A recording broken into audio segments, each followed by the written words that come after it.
Right now on Good Morning America First Look, two separate emergencies at hotels. This massive ammonia leak leaving dozens of people hospitalized, nearly a dozen in critical condition. A new video of the urgent evacuation during a carbon monoxide leak at this hotel, raising questions about whether all rooms should have carbon monoxide detectors. A developing story, new action from the Trump administration to lower grocery prices, including the price of coffee. Breaking overnight, a wildfire in California exploding in size, threatening homes. Witnesses fear many houses are lost. A first-of-its-kind death from a meat allergy being spread by ticks. What we're learning about the victim. The bill Congress passed to reopen the government facing new scrutiny.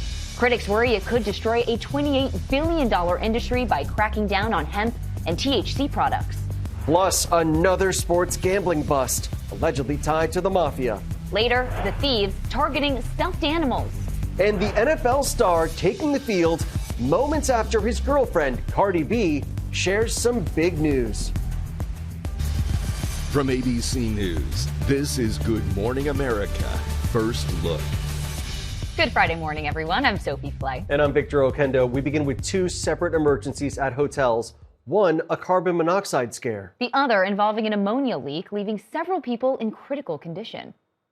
We just have a huge cloud of gas coming out the west side of the Holiday Inn is all we can see. This morning, dozens of people recovering after this ammonia leak outside a Holiday Inn. Hundreds more in the area forced to evacuate. We couldn't breathe. Like, I thought I'm dying. I thought I'm going to quit running and just collapse on the floor. A tanker truck carrying 25,000 pounds of anhydrous pneumonia began leaking in the parking lot behind the hotel in Weatherford, Oklahoma, forming this white cloud of poisonous gas. First responders rushing 34 people to the hospital, 11 in critical condition. Hotel guests, residents, and at least 2 nearby nursing homes were evacuated to this sports arena. Another 600 people sheltering in place. Authorities now blaming a leaking gasket on that tanker truck. There's a possible carbon monoxide leak. We're evacuating the building. Meanwhile, a different scare prompting the evacuation of this Holiday Inn in Arizona. She was able to talk. She said carbon monoxide and she passed out. Newly released body camera video blurred by Mesa police shows officers going door to door during a carbon monoxide leak in 2023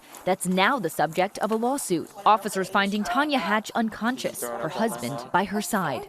She already collapsed. I went out to help her and I collapsed. The elevator I couldn't stand. I just reached up and pushed something. The Hatches and another family are suing the hotel and a contractor, claiming these tankless water heaters were improperly installed, causing the carbon monoxide to vent inside the hotel. Carbon monoxide is impossible to see or smell, but can quickly be detected by a carbon monoxide alarm. However, police reports show no evidence of alarms going off. Arizona does not require CO detectors in hotels. Most people believe that carbon monoxide alarms are as common as smoke alarms, but they're not. The hotel and contractor deny the water heaters were improperly installed. And back to that ammonia leak in Oklahoma. At last word, those 11 people remained in critical condition. Now to Washington and new action from the Trump administration to lower grocery prices, including the price of coffee. ABC's Nicole D'Antonio has the details. Good morning, Nicole.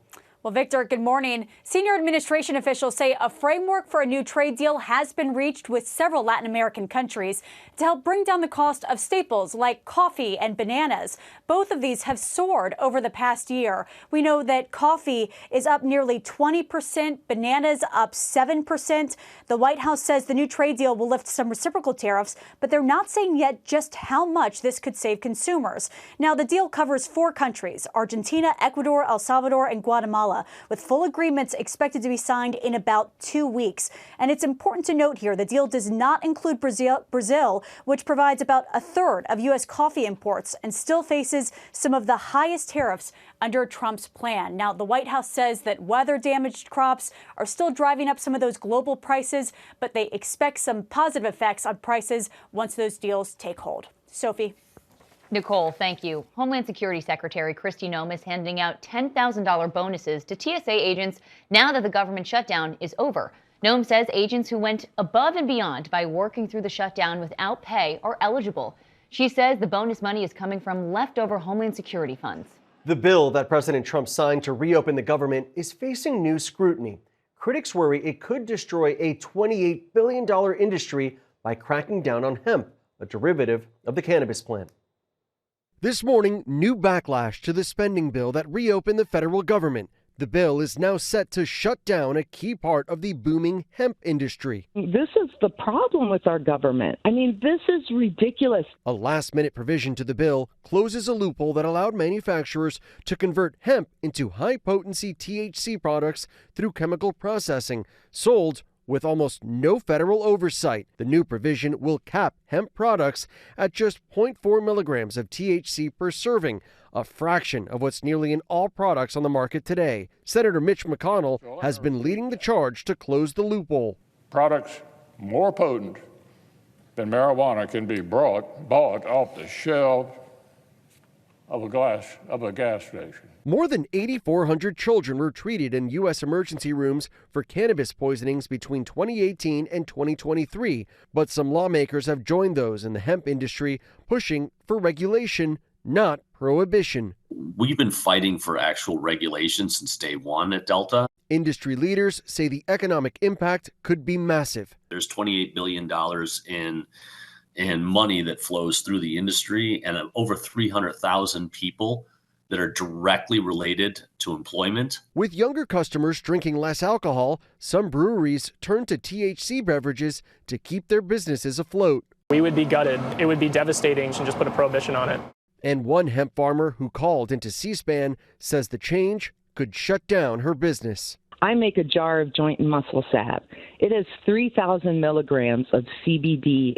That product doesn't get anybody high. It's a topical product. This was a false narrative. A bipartisan push is underway in Congress to reverse the new limits on hemp products. ByHeart, the company that makes the recalled infant formula at the center of the botulism outbreak, is now facing at least 2 lawsuits. They were filed by couples in Arizona and Kentucky whose babies were hospitalized. They're among at least 15 infants that became sick since August. The lawsuits claim the formula was defective. ByHeart says it will respond to any legal claims in due course. A wildfire in California has exploded in size, forcing hundreds of evacuations. At least 10 buildings have been damaged or destroyed near Mammoth Mountain.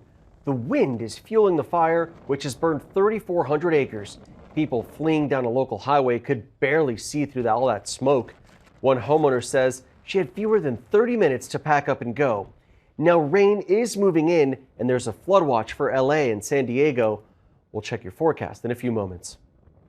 Now to a milestone mission to Mars and a big leap forward for Jeff Bezos and his space company, Blue Origin. This morning, the modern space race heating up. The Jeff Bezos company, Blue Origin, achieving a major milestone, launching its new Glenn rocket into orbit, then safely landing its booster stage. It's a crucial step toward drastically reducing the cost of launching to space. We're in the game. We have a reusable booster, and this is just the beginning. For nearly a decade, Elon Musk's company, SpaceX, has been the only company capable of this feat. It's dominated the private space launch market with hundreds of flights of its Falcon 9 rocket. But now, it looks like SpaceX finally has some competition. A new day, a new chapter has just opened for, as we said, Blue Origin, but also the space industry. Bezos seen celebrating in the control room, hugging fellow staffers. Praise pouring in from NASA, but also from the competition. Elon Musk tweeting his congratulations. The launch not only marking a turning point for Blue Origin, but also a critical step in NASA's plan to send people to Mars. The new Glenn rocket is carrying twin NASA spacecraft called Escapade. The 2 identical probes are headed to Mars to study the atmosphere. Escapade will also help us prepare to send human explorers to the Red Planet. For example, Escapade will give scientists more details about Mars's upper atmosphere that future astronauts will use to send radio and navigation signals around the planet.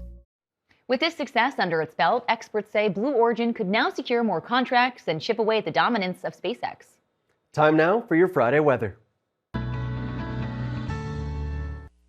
Good morning. We're tracking a major storm moving onto the west coast, particularly central and southern California, under flood watches today into the day tomorrow. We're talking about some wind advisories as well, gusting up to 50 miles per hour at times. Much of the rainfall during the daylight hours of today in places like Los Angeles on the showery side, and then it becomes steadier and much heavier overnight tonight into the day tomorrow. Could be 2 to 4 inches of rain over a wide area, maybe some flash flooding, mudslides, and debris flows, especially over areas that had recent wildfires. Meteorologist Jeff Smith, ABC News. Coming up, a major security scare for Ariana Grande, what we're learning about the man involved. Also ahead, the first death from a meat allergy spread by ticks. And later, a seal tries to escape from a killer whale attack.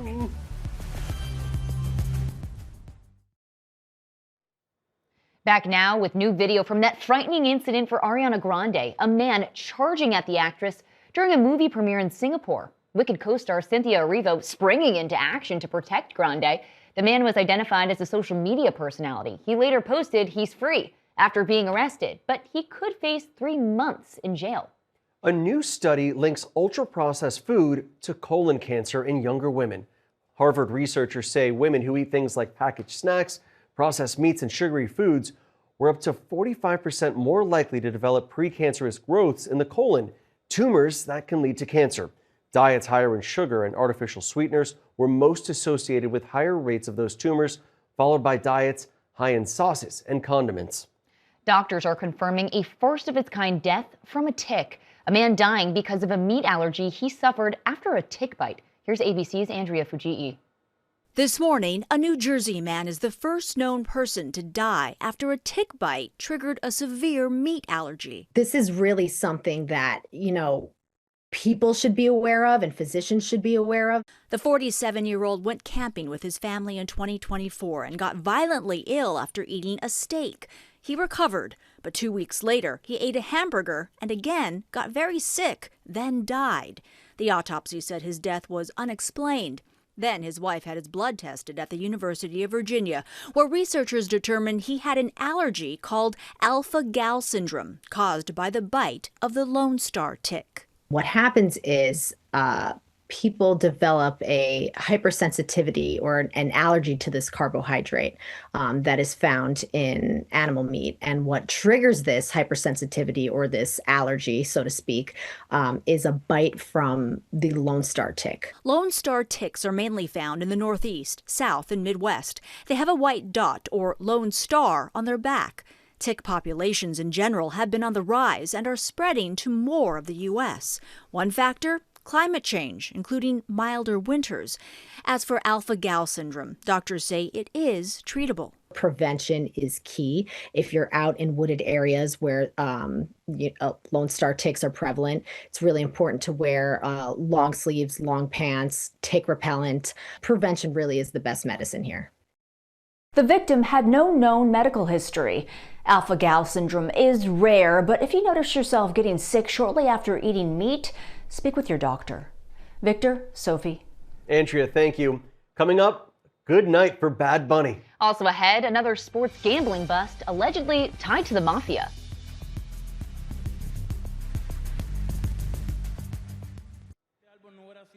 Back now with Bad Bunny winning Album of the Year at the Latin Grammys, one of his 5 wins last night.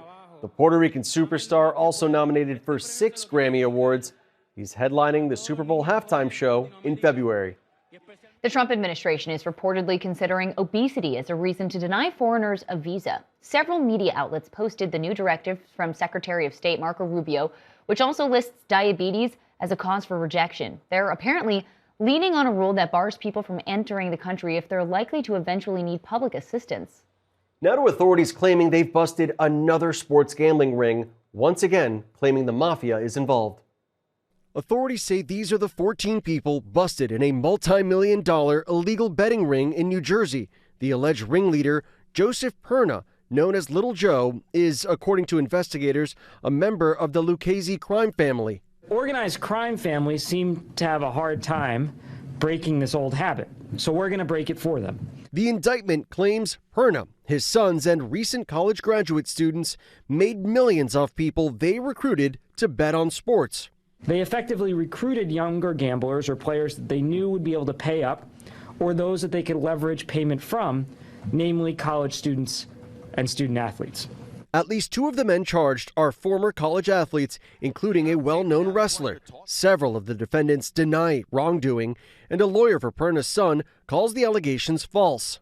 Mr. Classe, anything to say? It comes amid a wave of gambling cases rocking pro sports. Just yesterday, Cleveland Guardians pitcher Emmanuel Classe pleaded not guilty to rigging pitches. He was released on $600,000 bail. His teammate Luis Ortiz also pleading not guilty. And last month, current and former NBA players and a head coach were charged in cases related to illegal betting and rigged poker games, allegedly backed by the mafia. And in the wake of the recent scandals, Major League Baseball, the NBA, and NFL have said they're working with sportsbooks to crack down on certain kinds of bets. Coming up, the thieves targeting stuffed animals. Plus, we take you to the world's highest obstacle course.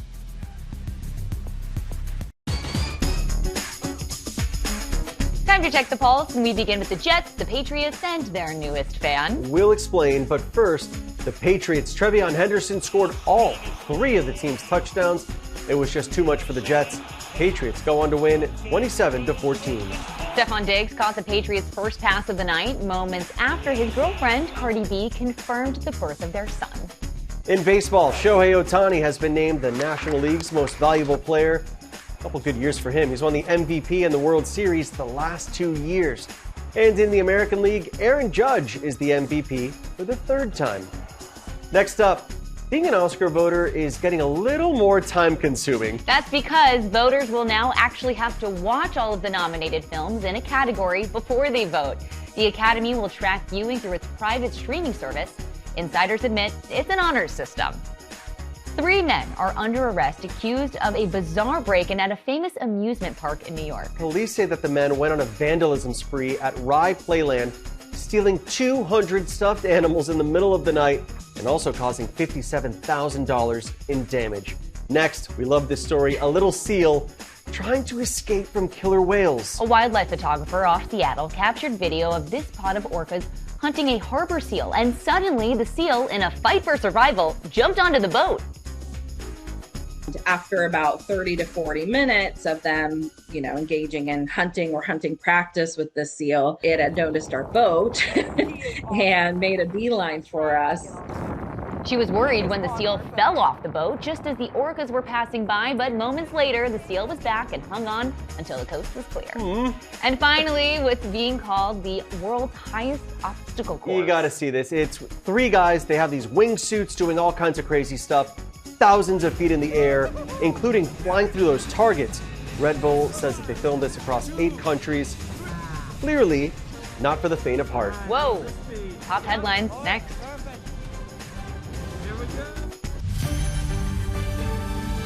Checking more top stories, President Trump has been briefed on updated options for a potential military strike in Venezuela.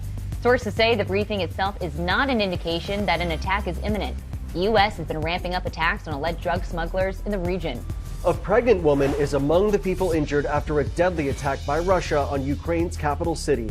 At least 4 people were killed, and it comes as the Russian military makes major gains in southern Ukraine. Verizon is reportedly set to cut 15,000 jobs amid stiff competition and a loss in new customers. The layoffs are expected to begin next week.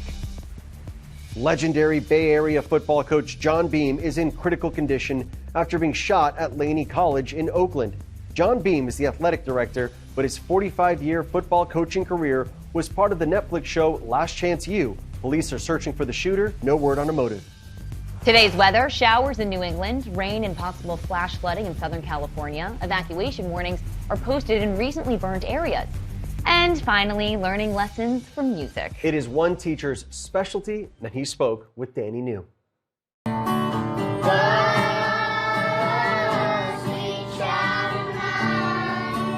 Great job.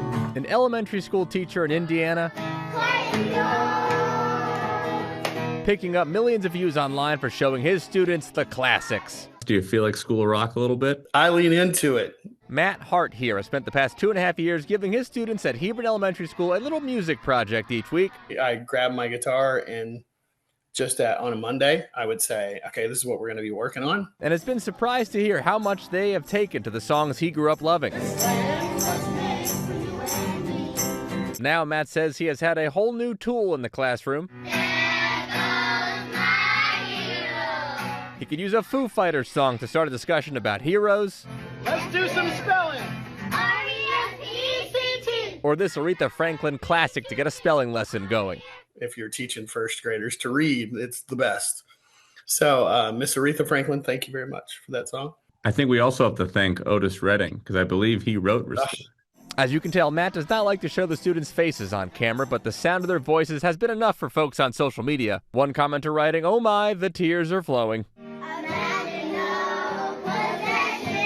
Now it's even gotten to the point where Matt is overhearing conversations from his students like, "Who do you like better, Bob Marley or the Foo Fighters?"